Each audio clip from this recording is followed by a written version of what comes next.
Axel, quand vous avez franchi la ligne, j'ai entendu des cris, je crois que votre famille était là. Après, je crois que vous avez crampé. Et après, je crois que vous avez pleuré un peu. Non, ça va. Non, ça va Ouais. Ah, ok, c'est quand même une victoire avec beaucoup d'émotion, je crois. Ouais, je pense que pour le moment, c'est ma plus belle victoire. C'est ma deuxième victoire en World Tour. Et ouais, celle-là, je suis allé vraiment la chercher. Un peu comme sur le Tour de France sur des échappées. Voilà, là, c'était vraiment une journée difficile. Comme j'ai dit, j'ai pas eu trop de chance hier avec la chute, mais je suis resté vraiment optimiste. Et en début de course aussi, j'ai pas vraiment eu de chance. J'ai eu mon câble de derrière qui s'est débranché au moment où ça roulait vraiment fort. Et du coup, je me suis retrouvé très loin et ça commençait à péter de partout, donc c'était compliqué. Mais voilà, j'ai senti vraiment que j'avais des très grosses jambes, donc je me suis pas affolé, je suis resté calme et j'ai réussi à remonter assez rapidement devant. Et après, voilà, ça s'est fait quelques minutes après dans la partie vraiment raide. Et ouais, après, du coup, j'ai mon câble de derrière qui s'est un peu mis dans la cassette, donc j'ai préféré changer de vélo pour pas prendre de risques. Et dans cette dernière montée à 40 km de l'arrivée, voilà, je savais qu'il fallait que je temporise un peu. Il fallait que je monte à mon rythme, on va dire, sans trop me mettre dans le rouge, et c'est ce que j'ai pu faire. Et après, on est sorti dans la descente, donc c'était parfait. Même si voilà, après, j'ai eu un peu de mal, parce que j'avais du mal à récupérer. C'est ce genre d'effort où c'est voilà, par rapport à un grimpeur.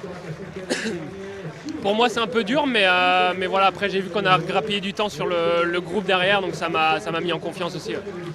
C'est une année qui vous met en confiance aussi, j'ai le sentiment. Après l'an passé, ça fait du bien. Ouais, c'est ça. Voilà, avec les victoires que j'ai eues la semaine dernière, forcément, j'étais confiant. Je savais de quoi j'étais capable. J'ai vu aussi qu'il était à fond. Voilà, je savais qu'il ne jouait pas forcément avec moi. Mais voilà, après, je me sentais plutôt pas trop mal. Et au final, quand il a lancé le sprint, j'ai eu tout de suite des crampes.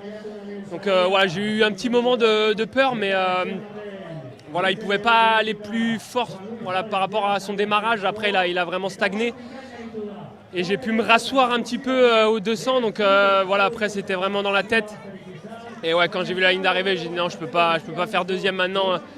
Après tout ce que j'ai fait après la chute d'hier, j'avais visé cette étape avant la course. Et donc je me suis dit non, pour tout ce que j'ai fait, tous les efforts qui viennent d'être faits, je peux pas baisser les bras maintenant. Et ouais, j'ai tout donné. Et ouais, après c'est un peu dur de respirer, mais ouais, je suis vraiment très heureux. Sentiment que vous êtes à un niveau encore au-dessus cette année. Hein Ouais. Je me fais mieux même. Ouais, je me sens vraiment bien.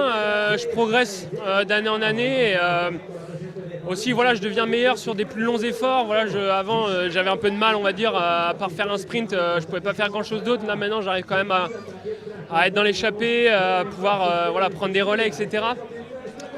Donc non, je suis vraiment content. Et ouais, j'ai fait un peu moins de courses en début de saison. C'était l'objectif. Et voilà, ça allait pas super à San Remo, mais après, à partir de Coppi, j'ai senti que voilà, les gens m'étaient revenus. Et voilà, j'ai confiance en l'équipe et voilà, j'avais confiance en le travail que j'avais fait, donc j'avais pas de quoi m'inquiéter. Bravo. Merci.